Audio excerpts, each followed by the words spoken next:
നമസ്കാരം.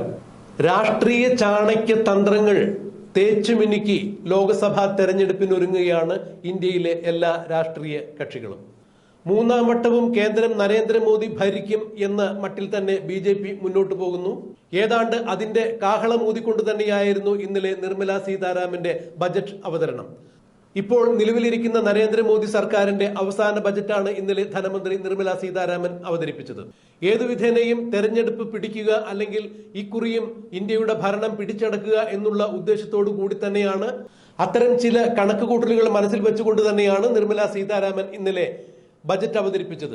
അതായത് വരുംകാല ലോക്സഭാ തെരഞ്ഞെടുപ്പിൽ BJPയെ അധികാരത്തിലെത്തിക്കുവാൻ പോകുന്ന തരത്തിലുള്ള വാഗ്ദാനങ്ങൾ വാരിക്കോരി നൽകുന്ന ഒരു ബജറ്റ് തന്നെയായിരുന്നു ഇന്നലെ നിർമ്മല സീതാരാമൻ അവതരിപ്പിച്ചത്.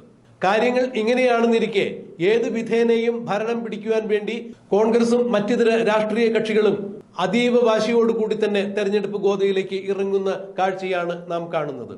വിജയ സാധ്യതയുള്ള സ്ഥാനാർത്ഥികളെ കണ്ടെത്തുന്ന തിരക്കിൽ തന്നെയാണ് എവിടെയും ചർച്ചകൾ നടക്കുന്നത്.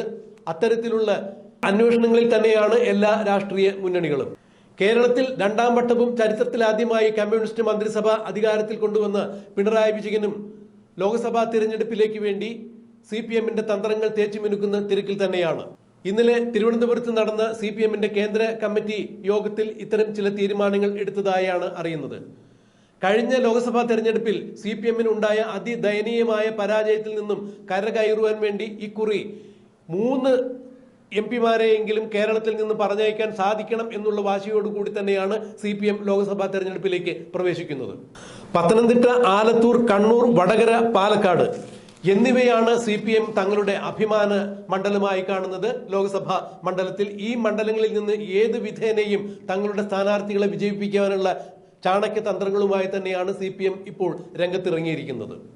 ആലത്തൂരിൽ സിറ്റിംഗ് MP-യായ രമ്യ ഹരിദാസിനെതിരെ CPMലെ സൗമ്യമുഖം എന്ന് വിശേഷിപ്പിക്കുന്ന മുൻ മന്ത്രി കൂടിയായ AK ബാലനെ മത്സരിപ്പിക്കാൻ വേണ്ടി ഒരുങ്ങുന്നു. കുറെ കാലങ്ങളായി AK ബാലനും മുഖ്യമന്ത്രി പിണറായി വിജയനും തമ്മിൽ അത്ര നല്ല സ്വരച്ചേർച്ചയിലല്ല. എങ്കിൽ പോലും പിണറായി വിജയൻ കേരളത്തിൽ പാർട്ടിയെയും മന്ത്രിസഭയെയും നയിക്കുമ്പോൾ തീർച്ചയായും ഇക്കുറി ലോക്സഭയിലേക്ക് 3 സ്ഥാനാർത്ഥികളെയെങ്കിലും ജയിപ്പിച്ചെടുക്കാൻ സാധിച്ചില്ല എന്നുണ്ടെങ്കിൽ, അഥവാ അവരുടെ അഭിമാന മണ്ഡലമായ ആലത്തൂർ, പാലക്കാട്, പത്തനംതിട്ട, കണ്ണൂർ, വടകര എന്നീ മണ്ഡലങ്ങളിൽ നിന്നെങ്കിലും സ്ഥാനാർത്ഥികളെ കണ്ടെത്താൻ, അല്ലെങ്കിൽ MP-മാരെ കണ്ടെത്താൻ സാധിച്ചില്ലെങ്കിൽ അത് ഭരണകർത്താവ് എന്ന രീതിയിൽ പിണറായി വിജയന് ദോഷകരമായി തന്നെ ബാധിക്കും. പിണറായി വിജയന്റെ പ്രതിച്ഛായ തന്നെ വല്ലാതെ ഉലയ്ക്കും. ഇതുകൊണ്ട് തന്നെ പിണറായി വിജയൻ AK ബാലനുമായുള്ള അസ്വാരസ്യങ്ങൾ മറന്നുകൊണ്ട് ഇപ്പോൾ സിറ്റിംഗ് MP-യായ രമ്യ ഹരിദാസിനെതിരെ ആലത്തൂരിൽ മത്സരിക്കുവാൻ വേണ്ടി AK ബാലനെ അവിടെ സ്ഥാനാർത്ഥിത്വം നൽകുവാൻ വേണ്ടി ഉദ്ദേശിച്ചിരിക്കുന്നു എന്നുള്ളതാണ് അറിയാൻ കഴിയുന്നത്. ഇക്കുറി ജനപക്ഷത്തു നിന്നും BJPയിലേക്ക് ലയിച്ച BJPയിൽ ചേർന്ന പൂഞ്ഞാറുകാരനായ PC ജോർജ് തന്നെയാണ് ഇക്കുറി പത്തനംതിട്ടയിൽ നിന്നും BJPയുടെ സ്ഥാനാർത്ഥിയായ ലോക്സഭയിലേക്ക് മത്സരിക്കുന്നത് എന്നാണ് അറിയുന്നത്. സഭയുടെ കൃത്യമായ പിൻബലവും സഭയുമായി നല്ല രമ്യതയിൽ കഴിയുന്ന PC ജോർജിന് പത്തനംതിട്ടയിൽ വ്യക്തിപരമായ കുറച്ച് വോട്ടുകൾ കൂടിയുണ്ട്. അതുകൊണ്ട് തന്നെ കഴിഞ്ഞ തവണ മോശമല്ലാത്ത ഒരു പ്രകടനം പത്തനംതിട്ടയിൽ കാഴ്ചവെക്കാൻ പറ്റിയ BJPക്ക് ഇക്കുറി BJP സ്ഥാനാർത്ഥിയായി ജനസമ്മതിയുള്ള PC ജോർജ് കൂടി പത്തനംതിട്ടയിൽ എത്തുകയാണെങ്കിൽ തീർച്ചയായും അത് ഒരു ലോക്സഭാ സ്ഥാനാർത്ഥിയെ കൂടി പാർലമെന്റിൽ എത്തിക്കാൻ സാധിക്കുന്ന ഒരു പ്രവൃത്തിയായി മാറും. PC ജോർജ് പത്തനംതിട്ടയിൽ മത്സരിക്കുകയാണെങ്കിൽ തീർച്ചയായും പത്തനംതിട്ട ലോക്സഭാ മണ്ഡലം BJPക്ക് പിടിച്ചെടുക്കാനാകും എന്ന കണക്കുകൂട്ടലോട് കൂടി തന്നെ അവരും കളം നിറഞ്ഞാടുന്നു. എന്നാൽ PC ജോർജാണ് പത്തനംതിട്ടയിൽ മത്സരിക്കുന്നതെങ്കിൽ CPMന്റെ സ്ഥാനാർത്ഥിയായി MLA രാജു എബ്രാഹിമിനെയോ അഥവാ മുൻ മന്ത്രിയായിരുന്ന തോമസ് ഐസക്കിനെയോ മത്സരിപ്പിക്കാൻ വേണ്ടി തന്നെയാണ് ഇപ്പോൾ CPM തയ്യാറെടുക്കുന്നത് എന്നുള്ള വാർത്തയാണ് പുറത്തു വരുന്നത്. പത്തനംതിട്ടക്കാരെ സംബന്ധിച്ചിടത്തോളം രാജു എബ്രാഹിം ജനസമ്മതിയുള്ള നേതാവ് തന്നെയാണ്. സഭയുമായി അദ്ദേഹം നല്ല രമ്യതയിലാണ്. രാഷ്ട്രീയത്തിന് അതീതമായി മണ്ഡലത്തിൽ ബന്ധങ്ങളുള്ള ആളാണ്. രാഷ്ട്രീയത്തിന് അതീതമായി തന്നെ വോട്ടുകൾ, കക്ഷിമത രാഷ്ട്രീയ ഭേദത്തിന് അതീതമായി വോട്ട് നേടുവാൻ സാധിക്കുന്ന ഒരു സ്ഥാനാർത്ഥി തന്നെയാണ് MLA ആയിരുന്ന രാജു എബ്രാഹിം എന്നുള്ളതാണ് CPM തിരിച്ചറിഞ്ഞിരിക്കുന്നത്. എന്നാൽ പത്തനംതിട്ടയിൽ തനിക്ക് മത്സരിക്കാനാകും എന്നുള്ള ഉദ്ദേശത്തോടു കൂടി മുൻ മന്ത്രി തോമസ് ഐസക് പത്തനംതിട്ടയിൽ ചില പരിപാടികളുമായി ഇപ്പോഴേ മുന്നേറിക്കൊണ്ടിരിക്കുന്നു. തന്റെ ഇലക്ഷൻ പ്രചരണ പരിപാടിയുടെ കാഹളം എന്നോണം തന്നെ അദ്ദേഹം പല പരിപാടികളും പത്തനംതിട്ടയിൽ നടത്തുന്നു. പത്തനംതിട്ട ലോക്സഭാ സ്ഥാനാർത്ഥിയായി മത്സരിക്കുവാൻ തോമസ് ഐസക്കിന് താല്പര്യമുണ്ട് എന്ന് തന്നെയാണ് പാർട്ടിക്കകത്തു നിന്നും ഉയരുന്ന ചില സ്വരങ്ങൾ. എന്നാൽ CPMന്റെ അഭിമാന മണ്ഡലമായ വടകരയിലും കണ്ണൂരിലും കഴിവുറ്റ സ്ഥാനാർത്ഥികൾ കണ്ടെത്തുവാൻ സാധിക്കാത്ത രീതിയിൽ തന്നെ CPM വിഷമിക്കുന്ന കാഴ്ചയാണ് കാണുന്നത്. ആലപ്പുഴയിൽ സിറ്റിംഗ് MP ആയ ആരിഫിന് തന്നെ ആ ചുമതല കൊടുക്കുവാനാണ്, അല്ലെങ്കിൽ ആരിഫിനെ തന്നെ മത്സരിപ്പിക്കുവാൻ തീരുമാനമെടുത്തിരിക്കുന്നു എന്നുള്ള കാര്യങ്ങൾ അറിയുന്നു. ഇനി അവസാന നിമിഷത്തിൽ ആരിഫിനെ മാറ്റി മറ്റാരെങ്കിലും അവിടെ കൊണ്ടുവരുമോ ഇല്ലയോ എന്നുള്ളത് അറിയില്ല. എന്തായാലും CPM-ന്റെ തെരഞ്ഞെടുപ്പ് രംഗത്ത് നിന്നും G. സുധാകരൻ മാറി നിൽക്കുന്നു, അല്ലെങ്കിൽ ഇനി തെരഞ്ഞെടുപ്പിലേക്ക് ഇല്ല എന്ന് മുൻ മന്ത്രിയായിരുന്ന G. സുധാകരൻ വ്യക്തമാക്കിയതിനെ തുടർന്ന് ആലപ്പുഴയിൽ ഇനി മറ്റാരെങ്കിലും കണ്ടെത്തുമോ എന്നുള്ളത് കൂടി അറിയില്ല. എന്നാൽ കണ്ണൂരിൽ CPM-ന്റെ ഗ്ലാമർ താരമായ ശൈലജ ടീച്ചറെ മത്സരിപ്പിക്കുവാനാണ് ഇപ്പോൾ തീരുമാനിക്കുന്നത് എന്നാണ് അറിയുന്നത്. മുൻ ആരോഗ്യമന്ത്രിയായ, അതായത് കഴിഞ്ഞ തെരഞ്ഞെടുപ്പിൽ, നിയമസഭാ തെരഞ്ഞെടുപ്പിൽ ഏറ്റവും കൂടുതൽ വോട്ട് നേടി നിയമസഭയിലേക്ക് എത്തിയ സ്ഥാനാർത്ഥിയായിരുന്നു മുൻ ആരോഗ്യവകുപ്പ് മന്ത്രി കൂടിയായ KK ശൈലജ.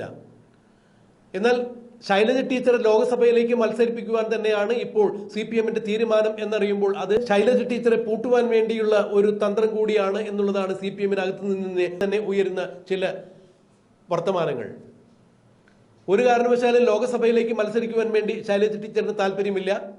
2026 നിയമസഭാ തെരഞ്ഞെടുപ്പിൽ മത്സരിച്ച് CPM-ന് ഭരണം കിട്ടുകയാണെങ്കിൽ ശൈലജ ടീച്ചർ മുഖ്യമന്ത്രിയാവും എന്നുള്ള അഭ്യൂഹങ്ങൾ പരക്കുന്നതിനിടയിൽ തന്നെയാണ് ശൈലജ ടീച്ചറെ ആ വേദിയിൽ നിന്ന് മാറ്റി നിർത്തുവാൻ, അതായത് നിയമസഭാ സ്ഥാനാർത്ഥിത്വത്തിൽ നിന്നും ശൈലജ ടീച്ചറെ വെട്ടുവാൻ വേണ്ടി കൂടി തന്നെയാണ് ഇപ്പോൾ ലോക്സഭയിലേക്ക് ശൈലജ ടീച്ചറെ മത്സരിപ്പിക്കുവാൻ ഒരുങ്ങുന്നത് എന്ന് തന്നെയാണ് അറിയുന്നത്.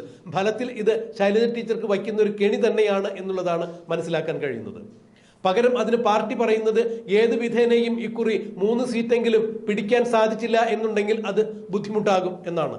അതിന് കാരണമായി എടുത്തു പറയുന്നത് BJP-യുടെ ഗ്ലാമർ മണ്ഡലം എന്നറിയപ്പെടുന്ന തിരുവനന്തപുരത്തും തൃശ്ശൂരിലും അവർ 2 സീറ്റ് എങ്ങനെയും നേടും എന്ന് തന്നെയാണ് രാഷ്ട്രീയ വൃത്താന്തങ്ങളിൽ നിന്നുള്ള വർത്തമാനങ്ങൾ കേൾക്കുന്നത്. തൃശ്ശൂരിൽ സുരേഷ് ഗോപി വിജയിക്കും എന്നുള്ള അഭ്യൂഹങ്ങൾ ഉയരുന്നു. തിരുവനന്തപുരത്തും 14,000 വോട്ടിന്റെ വ്യത്യാസത്തിലാണ് കഴിഞ്ഞ പ്രാവശ്യം നോക്കുമ്പോൾ ഇക്കുറി തിരുവനന്തപുരം BJP പിടിച്ചടക്കും എന്ന് തന്നെയാണ് CPM ഭയപ്പെടുന്നത്. അങ്ങനെയാണെങ്കിൽ തൃശ്ശൂരും തിരുവനന്തപുരത്തും BJP സ്ഥാനാർത്ഥികൾ വിജയിക്കുകയാണെങ്കിൽ CPM-നെ സംബന്ധിച്ചിടത്തോളം 3 സ്ഥാനാർത്ഥികളെയെങ്കിലും കേരളത്തിൽ നിന്ന് ലോക്സഭയിലേക്ക് പറഞ്ഞയക്കാൻ സാധിച്ചില്ല എന്നുണ്ടെങ്കിൽ BJP രാഷ്ട്രീയത്തിന് മുമ്പിൽ CPM നിഷ്പ്രഭമായി പോകും എന്നുള്ളത് തന്നെയാണ് ഇപ്പോൾ CPM-നെ ആശങ്കയിലാക്കുന്നത്. എന്നാൽ ഇക്കുറി BJP തിരുവനന്തപുരം, തൃശ്ശൂര് കൂടാതെ ആറ്റിങ്ങിൽ നിന്നുകൂടി വിജയം കൈവരിക്കും എന്നുള്ളതാണ് അറിയാൻ കഴിയുന്നത്. കുറച്ചുകൂടി കടത്തി പറഞ്ഞു കഴിഞ്ഞാൽ 5 or 6 സീറ്റ് ഇക്കുറി BJP നേടും എന്ന് തന്നെയാണ് രാഷ്ട്രീയ പിന്നാമ്പുറങ്ങളിൽ കേൾക്കുന്ന വർത്തമാനങ്ങൾ. അങ്ങനെയാണെങ്കിൽ അത് CPM-ന് ഏറെ ക്ഷീണം ചെയ്യുന്ന വാർത്ത തന്നെയാണ്. അതുകൊണ്ട് തന്നെയാണ് ഏത് വിധേനയും മുതിർന്ന നേതാക്കളെയൊക്കെ കളത്തിലിറക്കി എങ്ങനെയും ഒരു 3 സീറ്റെങ്കിലും ഇക്കുറി ലോക്സഭാ തെരഞ്ഞെടുപ്പിൽ നേടണം എന്നുള്ള വാശിയോടുകൂടി, നിർബന്ധ ബുദ്ധിയോടുകൂടി തന്നെ CPM കരുക്കൾ നീക്കുന്നത്. അതുകൊണ്ട് കൂടി തന്നെ KK ശൈലജ ടീച്ചറെ ലോക്സഭയിലേക്ക് മത്സരിപ്പിച്ച് ജയിപ്പിക്കുവാൻ വേണ്ടി ഒരുങ്ങുന്നു എന്നുള്ളതാണ് അറിയുന്നത്. ഒരു വെടിക്ക് 2 പക്ഷി എന്ന് തന്നെയാണ് പിണറായി വിജയൻ ഇതിൽ ഉദ്ദേശിക്കുന്നത്. ലോക്സഭാ തെരഞ്ഞെടുപ്പിൽ ശൈലജ ടീച്ചറെ മത്സരിപ്പിക്കുകയാണെങ്കിൽ വരുന്ന നിയമസഭാ തെരഞ്ഞെടുപ്പിൽ മുഖ്യമന്ത്രി സ്ഥാനത്തേക്ക് മരുമകനെ ഉയർത്തിക്കാണിക്കാൻ സാധിക്കും എന്നുള്ള ഒരു ചാണക്യതന്ത്രം പിണറായി വിജയന്റെ ഇത്തരം തീരുമാനത്തിന് പുറകിൽ ഉണ്ട് എന്ന് തന്നെയാണ് ഇപ്പോൾ കേൾക്കാൻ സാധിക്കുന്നത്. അതെന്ത് തന്നെയായാലും ലോക്സഭയിലേക്ക് മത്സരിക്കുന്ന കാര്യത്തിൽ ശൈലജ ടീച്ചർ ഒരു മറുപടിയും പറഞ്ഞിട്ടില്ല എന്നുള്ളതാണ് ഇതുവരെ അറിയാൻ കഴിയുന്നത്. എന്തായാലും 2014 തെരഞ്ഞെടുപ്പിൽ തിരുവനന്തപുരത്ത് BJP സ്ഥാനാർത്ഥിക്ക് പുറകിലായിരുന്നു CPM-ന്റെ സ്ഥാനാർത്ഥിയുടെ വോട്ട് നില എന്നറിയുമ്പോൾ BJP-ക്ക് ഇക്കുറി അങ്ങനെ ഒരു അവസ്ഥ വരികയാണെങ്കിൽ, അതായത് 2 or 3 സ്ഥാനാർത്ഥികൾ BJP-യിൽ നിന്നും ലോക്സഭയിലേക്ക് എത്തുകയും CPM-ന് കഴിഞ്ഞ തവണ കിട്ടിയ ഒരു സ്ഥാനാർത്ഥി പോലും ഇല്ലാതിരിക്കുകയും ചെയ്തു കഴിഞ്ഞാൽ അതിൽ പരം രാഷ്ട്രീയപരമായ ഒരു നാണക്കേട് വേറെ ഇല്ല എന്ന് തന്നെ CPM ധരിക്കുന്നു. അതുകൊണ്ട് തന്നെ ഏത് വിധേനയും കളനിറഞ്ഞാടി 3 സീറ്റെങ്കിലും കേരളത്തിൽ നിന്ന് പിടിച്ചെടുക്കുവാൻ വേണ്ടി അശ്രാന്ത പരിശ്രമം നടത്തുകയാണ് CPM. ഏത് തരത്തിൽ ആരൊക്കെ എവിടെയൊക്കെ നിർത്തി വിജയം കൈവരിക്കാൻ സാധിക്കും എന്നുള്ള ചിന്തകൾ പുരോഗമിക്കുന്നു. ഇതിനിടയിൽ തന്നെയാണ് ഇപ്പോൾ മുതിർന്ന നേതാക്കളായ കളം വിട്ടൊഴിഞ്ഞു നിൽക്കുന്ന നേതാക്കളെയും രംഗത്തേക്ക് കൊണ്ടുവരാൻ വേണ്ടി CPM തയ്യാറെടുക്കുന്നു.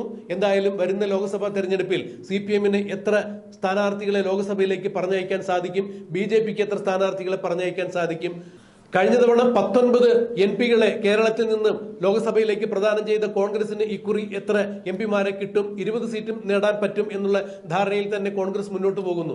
എന്തായാലും ഇക്കുറി ലോക്സഭാ തെരഞ്ഞെടുപ്പിൽ കേരളത്തിൽ ത്രികോണ മത്സരം തന്നെ ആയിരിക്കും എന്നാണ് രാഷ്ട്രീയ നിരീക്ഷകരും ചൂണ്ടിക്കാണിക്കുന്നത്. 2024 മെയ്യിൽ നടക്കുന്ന ലോക്സഭാ തെരഞ്ഞെടുപ്പിലേക്കാണ് ഇപ്പോൾ എല്ലാ രാഷ്ട്രീയ കക്ഷികളുടെയും നോട്ടം എന്നുള്ളത് തന്നെയാണ് എടുത്തു പറയേണ്ട വസ്തുത.